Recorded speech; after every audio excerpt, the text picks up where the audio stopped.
Masih semangat? Oke. Siapa yang menang angkat tangan door prize-nya tadi? Bermurah hatilah. Kasihan yang gak dapat ya. Kasihan ya. Sabar. Nanti sebentar ada door prize lagi ya. Kita berdoa supaya yang benar-benar membutuhkan mendapatkannya. Tapi saya mau bilang yang benar-benar membutuhkan itu berarti bau ketiaknya. Haleluya. Oke, baik. Saya mau lanjut yang sesi kedua. Abis itu kita tanya jawab. Nah, boleh mulai siapin pertanyaannya ya. Kertas-kertasnya udah dibagi belum? Oke, boleh mulai siapin pertanyaannya. Tolong nanyanya yang penting-penting ya. Jangan nanya ukuran sepatu berapa, itu nggak penting. Baik, saya langsung masuk sesi kedua. Saya mau lanjut dari yang saya share itu tadi. Waktu saya ngerasa saya nggak punya kekuatan apa-apa. Kayaknya hidup saya mediocre banget. Semua yang saya bisa biasa-biasa aja. Nggak punya kepintaran khusus, nggak punya kelebihan apa-apa. Dan di situ saya ngejar Tuhan untuk tahu apa yang Tuhan mau buat hidup saya. Multimedia bisa bantu nggak? Soalnya nggak sampai nih kayaknya. Boleh bantu? Multimedia bisa majuin nggak? Oke. Efesus 2 ayat 10, kita baca sama-sama yuk. Karena kita ini buatan Allah, diciptakan dalam Kristus Yesus untuk melakukan pekerjaan baik yang dipersiapkan Allah sebelumnya. Ia mau supaya kita hidup di dalamnya. Katakan Tuhan punya rencana. Saya percaya firman Tuhan mengatakan bahwa Tuhan itu sudah mempersiapkan sesuatu yang harus kita hidupi hari ini. Tuhan sudah persiapkan sebelumnya. Dan apa yang Tuhan persiapkan? Pekerjaan baik. Nah, pekerjaan baik apa yang Tuhan mau kita kerjakan? Kegagalan itu dimulai ketika kita berkiprah di tempat yang salah. Kegagalan terbesar dalam hidup kita adalah tidak mengerti kehendak Allah. Waktu saya masih sangat muda, hidup saya itu fokusnya mimpin pujian. Ada yang tahu Darlene Check? Hillsong? Nah, saya tuh suka banget sama Darlene. Nah, saya pengen kayak dia. Fokus hidup kita akan ditentukan dari kita ingin jadi seperti apa. Nah, saya fokusnya tuh pengen jadi worship leader yang diurapi Tuhan. Nah, jadi waktu kami ngerintis gereja di Australia, di Sydney tahun 96, saya sempat mulai dari singer, worship leader, kemudian jadi worship pastor. Saya sekolah di Hillsong, saya ambil major saya itu Creative and Art, majoring in vocal. Jadi saya sempat belajar nyanyi-menyanyi ceritanya, ya. Hidup saya, uang saya semuanya habis buat belajar nyanyi. Karena saya nggak tahu sebenarnya apa tujuan Tuhan buat hidup saya. Saya belajar nyanyi itu nggak murah, saya bayar guru saya cukup mahal. 2 tahun penuh belajar nyanyi di Hillsong, belajar piano. Dan tebak, hari ini saya nggak jadi Henny Simorangkir. Hari ini saya nggak jadi Henny Sahanaya. Semua investasi waktu, uang yang saya keluarkan selama saya sekolah di Hillsong itu terbuang sia-sia. Nah, banyak dari kita yang gak sadar sebenarnya Tuhan mau apa dengan hidup kita. Jangan ada yang bilang gini, saya udah ketuaan. Setiap kita harus belajar memahami apa yang Tuhan mau untuk hidup kita. Begitu kita ngerti apa yang Tuhan mau dengan hidup kita, bertanyalah kepada Tuhan, apa yang jadi kekuatan yang Tuhan tanam dalam hidup kita untuk menghidupi panggilannya. Boleh langsung bantu saya masuk ke poin pertama. Boleh nggak multimedia? Tek, majuin. Terus. Sana kita mau, ya. Yang saya lakukan supaya saya tahu tujuan Tuhan dalam hidup saya, selama 1 tahun pertama di Indonesia setelah kembali dari Australia, 2006, saya bergumul apa yang Tuhan mau untuk hidup saya. Jadi bagaimana Anda tahu apa yang Tuhan mau dengan hidupmu? Gak ada cara lain selain mendengar Tuhan. Katakan mendengar Tuhan. Tahukah Anda wanita punya kelebihan itu kepekaannya. Kita punya kepekaan. Nah, pakailah kepekaanmu untuk mendengar Tuhan. Jangan mendengar setan. Kebanyakan orang pergi ke dukun. Mau cari tahu jodohnya. Baca zodiak. Tanya Facebook. Kan ada tuh, ketik namamu, terus kita dikasih tahu kita siapa gitu kan. Masa Anda nggak tahu Anda siapa? Nah, bertanyalah kepada Tuhan, kejar Tuhan. Tuhan, apa yang kau mau dengan hidupku? Waktu saya pulang ke Indonesia tuh saya stres abis. Stresnya kenapa? Saya nggak tahu di Indonesia saya mau ngapain gitu. Saya kejar Tuhan, satu hari saya ngelindur. Saya bilang gini, Tuhan, kalau sendok garpu aja tahu tujuan hidupnya. Buat apa coba sendok garpu diciptakan? Kalau sepatu aja tahu tujuan hidupnya, buat apa? Dipakai di kaki. Kuali yang pantatnya gosong aja tahu tujuan hidupnya. Buat apa? Buat masak. Anda apa tujuan Tuhan dalam hidupmu? Saya bilang Tuhan, sendok garpu, sepatu, kuali, tahu tujuan hidupnya. Saya apa tujuan hidup saya? Anda harus yakin, Efesus 2 tadi bilang bahwa Tuhan sudah merencanakan sebelumnya sebuah pekerjaan baik untuk kita kerjakan di bumi. Percayalah bahwa Tuhan punya rencana, katakan Tuhan punya rencana buat hidupku. Jangan mengakhiri hidupmu sebelum engkau tahu apa yang Tuhan mau dengan hidupmu. Gak ada kata terlambat. Dari sejak masih muda, harusnya itu udah jadi pergumulan sejak SMP. Berdoa sungguh-sungguh, Tuhan apa sih yang kau mau dengan hidupku? Kenapa? Kalau kita sampai gak ngerti apa yang Tuhan mau dengan hidup kita, akibatnya kayak saya, sekolah milih jurusan keliru. Apa-apaan, hari ini Tuhan panggil nolong orang miskin, sekolahnya nyanyi-menyanyi. Orang miskin, orang lapar, gak kenyang dengar saya nyanyi. Mendingan kalau saya jadi Heni Sahanaya. Nyanyi satu lagu 50 juta. Kenyanglah anak Indonesia. Gua for deh nyanyi 12 lagu bayar 500. Tapi karena saya tidak tahu tujuan hidup saya. Apa yang Tuhan mau dengan saya menggeluti dunia yang bukan untuk saya.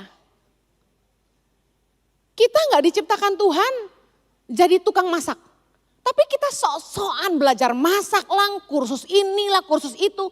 Padahal suami kita tuh udah gak tahan jadi korbannya. Ya terpaksa makan kalau kita udah masak, bener gak? Berapa banyak Anda yang gak pinter banget masak tapi maksa mau masak? Gak semua perempuan pinter masak. Jangan rendah diri. Saya punya apa ya istilahnya, hormon laki-laki gitu di dalam saya nih kayaknya ya. Saya bilang sama anak asuh saya tadi pagi sambil nyetir, Mama nih gak punya hormon perempuan yang bisa kerjain rajut-rajutan, sulam-sulaman. Kayaknya pusing jelimet, jari gue kegedean gitu loh. Kalau saya tuh kekuatannya beda kayak laki-laki gitu. Ya dong, mesti naik motor, naik gunung gitu loh. Nyebrang lautan, yang gak takut matahari.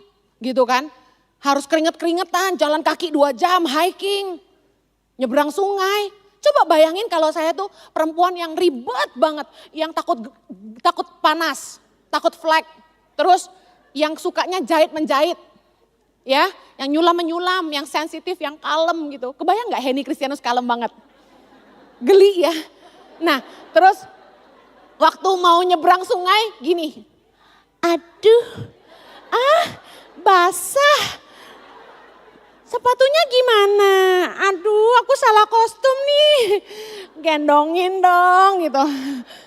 Nggak cocok banget kan? Bayangin, saya mesti terjun dari dermaga ke perahu itu 1 meter.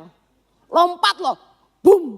Pernah kepleset, jatuh, bangun lagi. Enggak yang, sakit. Bayangin kalau saya cewek banget coba. Nah ya, beruntungnya saya nggak kumisan. Beruntungnya kaki saya nggak buluan gitu. Kalau sampai saya benar-benar kayak laki-laki gawat banget ya. Tapi intinya gini, Tuhan tuh nggak pernah salah menciptakan kita. Bagaimana dia build up kita Itu sesuai sama purpose-nya. Mobil 4x4 diciptakan, diperlengkapi untuk bisa menembus jalanan yang rusak parah. Jalanan yang sulit ditempuh. Sedangkan mobil sedan yang mewah didesain untuk jalanan yang mulus. Nah kebetulan saya 4x4. Jangan merasa kecil kalau Anda nggak bisa jahit. Jangan merasa kecil ketika Anda nggak bisa masak. Dan jangan maksa belajar masak, buang-buang duit. Sekedar bisa tumis-tumis sayur, sekedar bisa bikin nasi goreng, oke lah. Tapi zaman sekarang bumbu jadi udah banyak. Berhikmatlah. Kalau Anda nggak bisa masak, cari pembantu yang pintar masak. Daripada suamimu menderita selamanya. Bisa kurus kerontang anak-anakmu dan suamimu. Gak dimakan takut mama marah, dimakan menyiksa lidah. Mazmur 139 ayat yang ke-16 dalam Alkitab Bahasa Indonesia sehari-hari berkata begini. Engkau melihat aku waktu aku masih dalam kandungan. Semuanya tercatat di dalam bukumu sebelum satu pun mulai. Keren ya. Tuhan itu waktu nyiptain kita, Tuhan sudah tulis dalam buku kehidupan. Nama kita masing-masing, lengkap dengan rencananya bagi hidup kita. Alangkah bodohnya kalau kita tidak pernah mau tahu apa ide Tuhan untuk hidup kita. Waktu Tuhan menciptakan kita, Dia punya rencana. Yang kita perlu lakukan hanya mendengar Tuhan. Bertanyalah, tersungkurlah. Bu, gak gampang dengar suara Tuhan. Iya. Sepeka-pekanya orang, Tuhan tetap senang dicari. Carilah Dia setiap hari. Saya sehari itu sampai 3 kali bertanya hal yang sama Tuhan. Tuhan, apa yang Kau mau dengan hidupku? Tolong Tuhan. Setiap hari. Berapa lama Tuhan jawab? 10 bulan kemudian. Tuhan jawab itu lewat banyak hal sebelumnya. Dengan penyediaan yang luar biasa, dengan mujizat, Jojo dapat kerjaan di Bandung dan sebagainya. Tapi saya tuh ngotot mau dengar Tuhan bicara gitu intinya. Biarpun tanda-tandanya udah nyata nih. Saya lihat anak di Tol Paster Bandung, anak-anak pada minta-minta di jalanan lampu merah ya. Saya tuh langsung nangis, langsung hancur hati. Bayi-bayi gak bersalah digendong sama ibu-ibunya buat minta belas kasihan dari penumpang-penumpang mobil. Sementara saya punya bayi 2 di mobil, saya lindungi dari panas dan hujan. Saya nangis lihat bayi-bayi itu dijajah-jajahkan di sepanjang jalan. Nah itu aja udah tanda dari Tuhan, tapi saya masih gak peka. Saya terus ngejar Tuhan, Tuhan apa yang Kau mau? Sampai Tuhan ngomong sama saya, Henny, apa yang paling dibutuhkan oleh orang miskin? Saya jawab, makanan atau uang Tuhan? Tuhan bilang bukan. Yang paling dibutuhkan oleh orang miskin adalah keluar dari kemiskinan. Kamu harus tolong mereka keluar dari kemiskinan. Saya tanya sama Tuhan, gimana caranya ngeluarin orang miskin dari kemiskinan? Tuhan bilang, berikan mereka keterampilan.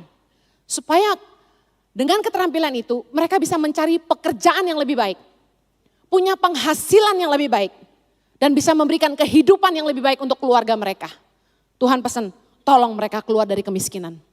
Kemudian saya berdoa lagi, Tuhan, Indonesia ini luas, orang miskin banyak. Uangnya siapa? Mulai dari mana? Tuhan bilang gini, I will send people to help you. Saya akan kirim orang menolong kamu. I will make churches to help you. Aku akan membuat gereja-gereja menolong kamu. You have to build network. You have to build partnership. Tuhan bilang sama saya harus bangun hubungan, saya harus bangun jaringan, saya harus bangun kemitraan. Yang keempat Tuhan bilang gini, you have to be accountable. Engkau harus bisa dipercaya. Accountability. Itu yang saya pegang sampai hari ini. Makanya di tangan pengharapan dari mulai awal sampai hari ini saya tidak ambil gaji sama sekali. Saya tidak ambil perpuluhan sama sekali. Bahkan Hasil karya saya berupa kaos-kaos positif by YTP, batik tangan pengharapan yang saya buat sendiri, yang saya pakai sendiri, jadi model sendiri, saya jual sendiri. Itu saya enggak ambil komisi sepeser pun. Bisnis ini saya dedikasikan untuk kasih makan 5.000 anak di Indonesia. Amin. Saudara tahu, Tuhan itu luar biasa. Ketika kita menemukan tujuan Tuhan dalam hidup kita, enggak cuma orang-orang di sekitar kita yang ditolong. Tidak hanya hidup kita jadi berkat buat orang lain, tapi hidup kita sendiri dipelihara Tuhan luar biasa. Setiap tahun kami berangkat ke Australia untuk melayani di sana. Ada orang yang bayarin tiket buat kami berlima sekeluarga. Setiap tahun. Last year, tahun lalu, bisnis kelas bos, saya bilang sama anak saya, tidur kamu, jangan duduk. Kapan lagi keluar negeri naik pesawat bisnis kelas 7 jam? Mungkin ini yang pertama kali, mudah-mudahan ada lagi. Amin. Saya saksikan ini, masih banyak lagi mujizat yang Tuhan kerjakan dalam hidup saya. Apa yang saya tidak curi, Tuhan malah kembalikan berlipat ganda. Temukan apa yang Tuhan mau dengan hidupmu. Kenapa kita tidak pernah duduk dan tanya Tuhan? Kita terlalu sibuk. Kita jalani hidup kita sesuai kata orang. Pendeta saya bilang saya harus begini. Manusia nggak ngerti apa tujuan Tuhan buat hidupmu. Jangan tanya nabi. Nabi bisa salah. Segala sesuatu harus diuji kata firman Tuhan. Waktu saya masih umur belasan, 18 tahun, 19 tahun, 20 tahun. Di gereja kami di Australia, banyak nabi datang dan menubuatkan saya. Kalau saya boleh jujur, nubuatan yang benar hanya mengenai saya dipanggil Tuhan jadi hamba Tuhan. Bahwa saya harus sekolah Alkitab. Terbukti hari ini, gue gak malu-maluin juga lah ya. Saya S2 hari ini untuk teologi. Tapi kesalahan yang saya buat adalah, saya sekolah nyanyi. Mau jadi Henny Cek. Well, Anda harus belajar dari kegagalan saya. Jangan buang waktumu lagi karena waktu kita terbatas. Dengar Tuhan. Pakai kepekaanmu untuk mendengar Tuhan. Anda salah buat keputusan, keluargamu akan berakhir di tempat yang salah. Keputusan saya untuk tinggal di Indonesia berdampak besar untuk keluarga. Suami jadi pulang juga ke Indonesia. Anak dibawa juga ke Indonesia. Kalau kita sampai salah jalan, kebayang gak ruginya keluarga saya? Jual rumah di Australia, tutup bisnis di Australia. Uang baik-baik datang dihentikan. Anda harus peka dengan Tuhan. Supaya suamimu pun dapat penolong yang bisa membimbing dia. Yang kedua, poin yang kedua. Tuhan itu telah menanam benih dalam hidup kita. Untuk menghidupi panggilannya. Kenali kekuatanmu, it's okay. Balik lagi ke tadi. Ya, nomor 2 ini. God has given us the seed to live His purpose. Tuhan itu sudah menanam benih dalam hidup kita untuk menghidupi panggilannya. Kayak tadi saya singgung, ada mobil yang dibuat jadi sedan, ada yang mobil yang dibuat jadi mobil 4x4. Dengan tujuan yang berbeda, yang mengerti katakan amin. Kalau Tuhan panggil engkau untuk jalanan yang mulus, engkau di build up seperti mobil sedan. Hidupmu gak terlalu banyak masalah. Ya, mulus-mulus saja. Tapi ketika Tuhan mempersiapkanmu untuk hal-hal yang jalannya agak sulit, Tuhan butuh perlengkapi hidupmu, engkau di build up dengan hidup yang agak keras, tantangan. Saya dari kecil hidupnya susah. Umur 10 udah ditinggal orang tua. Umur 18 udah kerja sendiri. Jualan kue, jualan martabak. Tiap minggu buka lapak di gereja. Yang nyesek tuh apa tau gak? Dari gue muda sampai gue tua, gue buka lapak di gereja.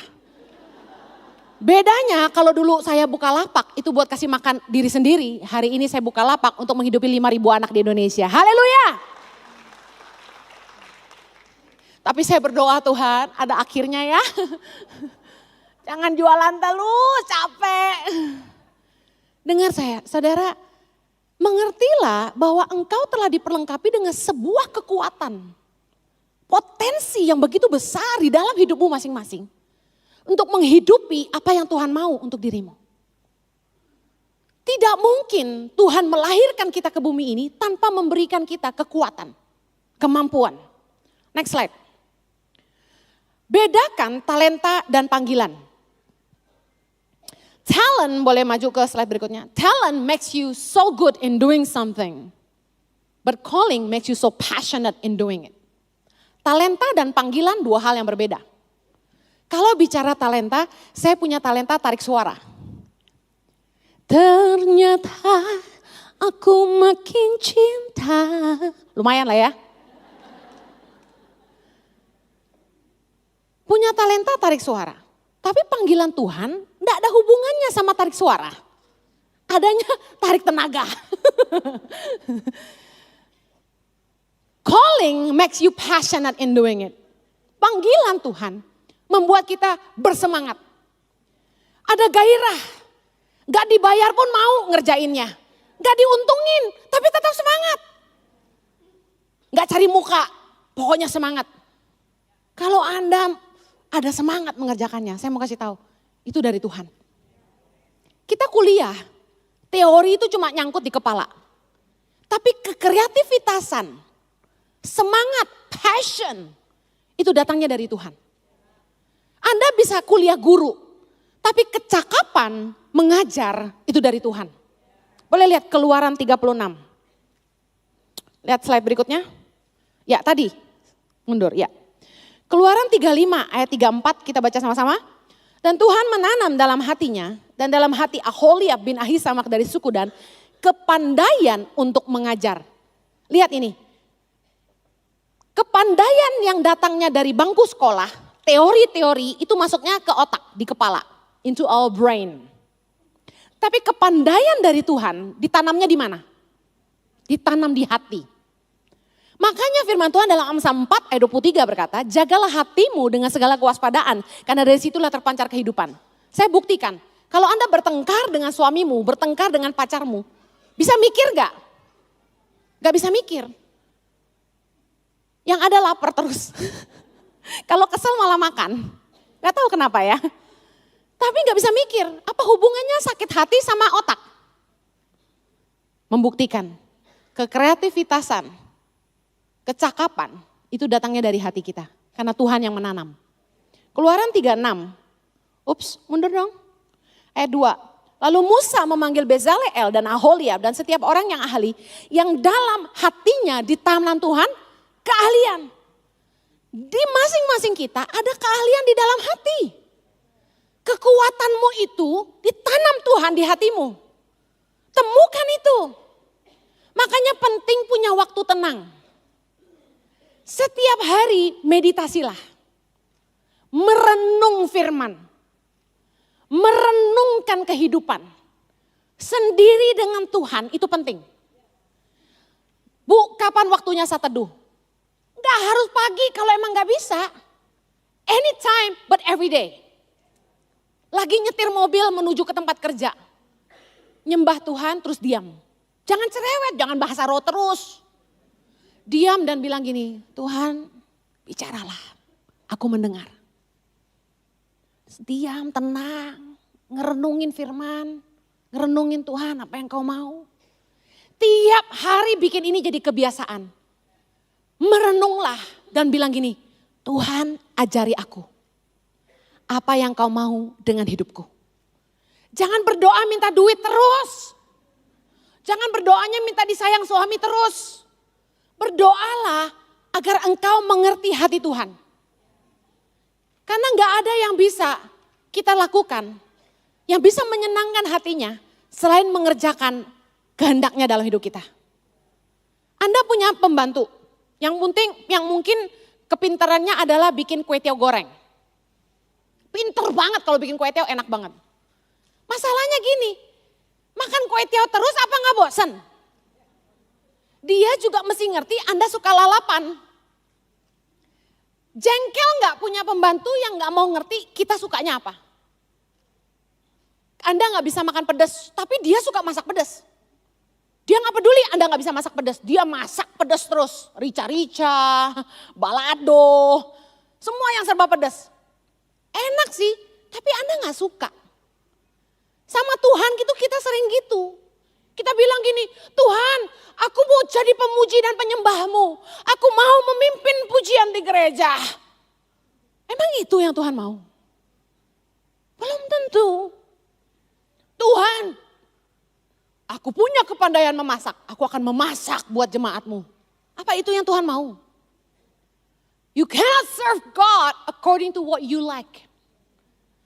Anda nggak bisa melayani Tuhan dengar kata-kata orang. Makanya nggak heran dalam Matius 7, ayat 21 sampai 23. Hamba-hamba Tuhan yang katanya mengusir setan dalam nama Yesus. Bernubuat. Yang katanya menyembuhkan, mengadakan banyak mujizat demi nama Tuhan. Mereka ditolak Yesus. Kenapa? Karena bukan pemakaian Tuhan yang penting dalam hidup kita. Perkenanan Tuhan yang lebih penting. Jadilah wanita yang berkenan kepada Tuhan. Kalau Tuhan berkenan kepadamu, Ia membuatmu sibuk dengan kesenangan hatimu. Kata firman Tuhan. You know, Anda dibuat lupa sama umurmu. Tuhan membuat Anda sibuk dengan kesenangan hatimu. Kenapa? Anda menyenangkan Tuhan. Bagaimana caranya jadi wanita yang berkenan sama Tuhan?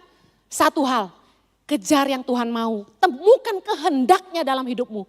Kembangkan apa yang Dia percayakan dalam hidupmu. Next slide. Saya mau kasih tahu bahwa semua yang Tuhan tanam dalam hidupmu adalah untuk mempermuliakannya di dalam hidup kita. Mempermuliakan nama Tuhan dalam hidup kita. Ketika saya memulai pelayanan Tangan Pengharapan, 8 tahun kemudian saya mulai diinterview sama tabloid wanita Indonesia. Majalah Kartini, beberapa tabloid lah, koran-koran di Indonesia. Kemudian TV-TV, Trans TV, Trans 7, Dai TV, MNC, bla bla bla. Interview. Metro TV. Ada sedikit godaan untuk jadi terkenal. Tapi disitulah saya mulai begini. Kesempatan Tuhan promosi ini harus kita pakai untuk mempermuliakan Tuhan. Jadi ketika saya ditanya sama Kik Andy, Andi Noya bertanya, dananya dari mana Bu Heni? Di situ saya langsung jawab, dari Tuhan. Dia sampai gak bisa ngomong. Masa dari Tuhan? Dari siapa dong? Katanya gitu kan. Masa Tuhan guyur duit gitu dari langit? Akhirnya saya sebut bahwa dari orang-orang yang mengenal kami, dari teman-teman kami di Indonesia maupun di Australia, dari keluarga kami, dan dia bilang dari kantong sendiri tentunya. Saya bilang iyalah nyuruh orang nabur masa sendiri enggak. Amin. Pakai kesempatan yang kita punya untuk mempermuliakan Tuhan dalam hidup kita. Pertama temukan panggilannya. Yang kedua temukan kekuatan yang Tuhan tanam dalam hidupmu. Dan ketiga jangan lupa kembalikan segala kemuliaan hanya bagi Dia. Amin. Saya mau bantu ibu-ibu menemukan, para wanita Allah menemukan kekuatan. Next slide please. Multimedia bisa bantu? Ya, foto ini. Mana tolong tayangin. Oke, tulis di rumah. 10 hal terbaik yang Anda bisa lakukan. Write down 10 of your expertise. Kekuatan Anda. 10 kekuatan yang Anda miliki. Contoh, menurut Anda pintar masak. Nomor 1. Terus nomor 2, Anda pandai menyanyi. Nomor 2. 3, Anda pandai bercocok tanam misalnya. 4, Anda pandai bikin kue misalnya, itu kekuatan. 5, banyak teman suka minta nasihat sama Anda, jadi Anda bagus dalam memberi nasihat, mendengarkan konseling gitu misalnya. Tulis 10 hal. Bu Heni kalau nggak bisa nulis 10 gimana? Nggak apa-apa, tulis seberapa yang menurut Anda itu yang terbaik tentang diri Anda. Bisa mengerti? Yang kedua, yang diakui oleh kebanyakan orang yang mengenal Anda. Jadi kalau Anda bilang saya pintar memasak, saya hebat sekali memasak. Jangan ngaku-ngaku diri sendiri, Anda harus lihat pendapat orang lain. Kalau misalnya suamimu bangga, istriku pintar masak, nah itu bisa dipercaya. Kalau teman yang ngomong, ragu-ragu juga sih, karena kebanyakan orang suka makan gratis. Jadi dia bilang Anda pintar masak. Nah contoh lain, Anda menang lomba masak sekecamatan, nah itu salah satu bukti. Nomor 3, yang paling Anda nikmati ketika mengerjakannya. Dari 5 sampai 10 hal yang terbaik tentang diri Anda, pilih yang mana yang Anda paling nikmati mengerjakannya. Pikir baik-baik. Yang keempat, yang mau Anda kerjakan dengan sukarela tanpa dibayar. Ini jangan bohong ya. Kalau benar-benar gereja minta Anda layani tanpa dibayar, sukarela loh ya. Ini biasanya di awal ngomong sukarela, terakhirnya minta bayar juga. Kelima, kemampuan terbesar yang Anda miliki secara otodidak, kemampuan alami, Anda lahir dengan kekuatan itu. Contoh, pintar masak, balik lagi. Lidahnya pandai mengetahui bumbu apa masakan ini. Next slide. Ketujuh, apa visi atau kerinduan Anda untuk masa depan Anda? Kalau nggak ngerti visi, merem matamu dan bayangkan 5 sampai 10 tahun ke depan, Anda melihat diri Anda mengerjakan apa? What do you want to do with your life in 5 to 10 years? Ketujuh, siapa idola Anda dalam karir maupun pelayanan? Jangan bilang Inul ya, kecuali Anda pengen jadi penyanyi dangdut. 8, sebutkan satu hal tentang diri Anda secara spontan. Jangan banyak mikir, seorang Henny Kristianus murah hati. GR, tapi memang iya gitu. Jadi Anda harus percaya diri, Anda seorang yang seperti apa. 9, apakah visi Anda dan pasangan Anda selaras? Yang pacaran mikir, calon suamimu ini visinya selaras gak, sama gak? Yang udah nikah sama gak visinya suami istri? Kalau gak sama gimana? Istri dukung visi suami. Kalau suami gak punya visi gimana? Dengar, Tuhan bisa pakai istri untuk menaruh hatinya buat keluargamu. Contohnya saya sama Jojo. Yang dapat visi untuk Indonesia, Tuhan taruhnya ke saya. Tapi bersyukurnya apa? Tuhan bikin Jojo dukung juga. Karena visi yang dari Tuhan tidak akan memisahkan apa yang ia persatukan. Jangan pernah bilang visi saya ini, visi suami itu, gak cocok. Kami harus pisah, gak ada. Visi yang dari Tuhan, salah satu buktinya, gak akan memisahkan apa yang ia persatukan. Jojo dukung visi ini dan dia pun diberi beban yang sama. Yang terakhir, Anda mau menghabiskan sisa hidup Anda dalam pekerjaan atau pelayanan apa? Hei, kita tambah tua. Kita tambah tua. Umur kita selesainya kapan? Kita nggak tahu. Muda tua itu bukan jadi ukuran. Hidup kita bisa selesai kapan aja. Bayangkan, Anda mau menghabiskan sisa umurmu ini mengerjakan apa? Jangan buang waktu. Apapun yang Anda ingin bangun 10 tahun ke depan, harus dimulai hari ini, katakan amin. Jangan bilang gini, nanti deh tunggu pensiun, baru mengerjakan visi yang dari Tuhan, terlambat. Tangan Pengharapan saya rintis 13 tahun lalu, baru ada hari ini. Jadi putuskan Anda mau menghabiskan hidupmu mulai dari hari ini, mengerjakan apa untuk masa depan. Saran saya gini, temukan visi Tuhan dulu untuk hidupmu. Apa yang Tuhan mau? Temukan kekuatanmu. Karena ternyata Anda akan terkaget-kaget, Anda punya kekuatan itu. Anak-anak S2 dari Belanda datang ke Indonesia, mau lihat Tangan Pengharapan.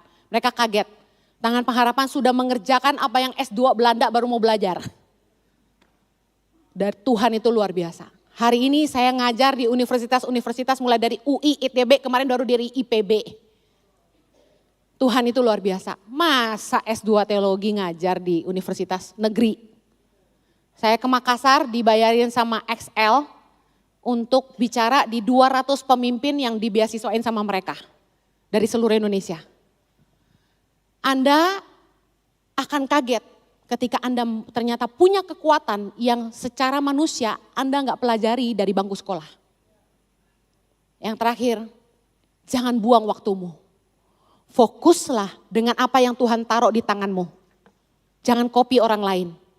Karena kita unik, kita spesial. Katakan amin.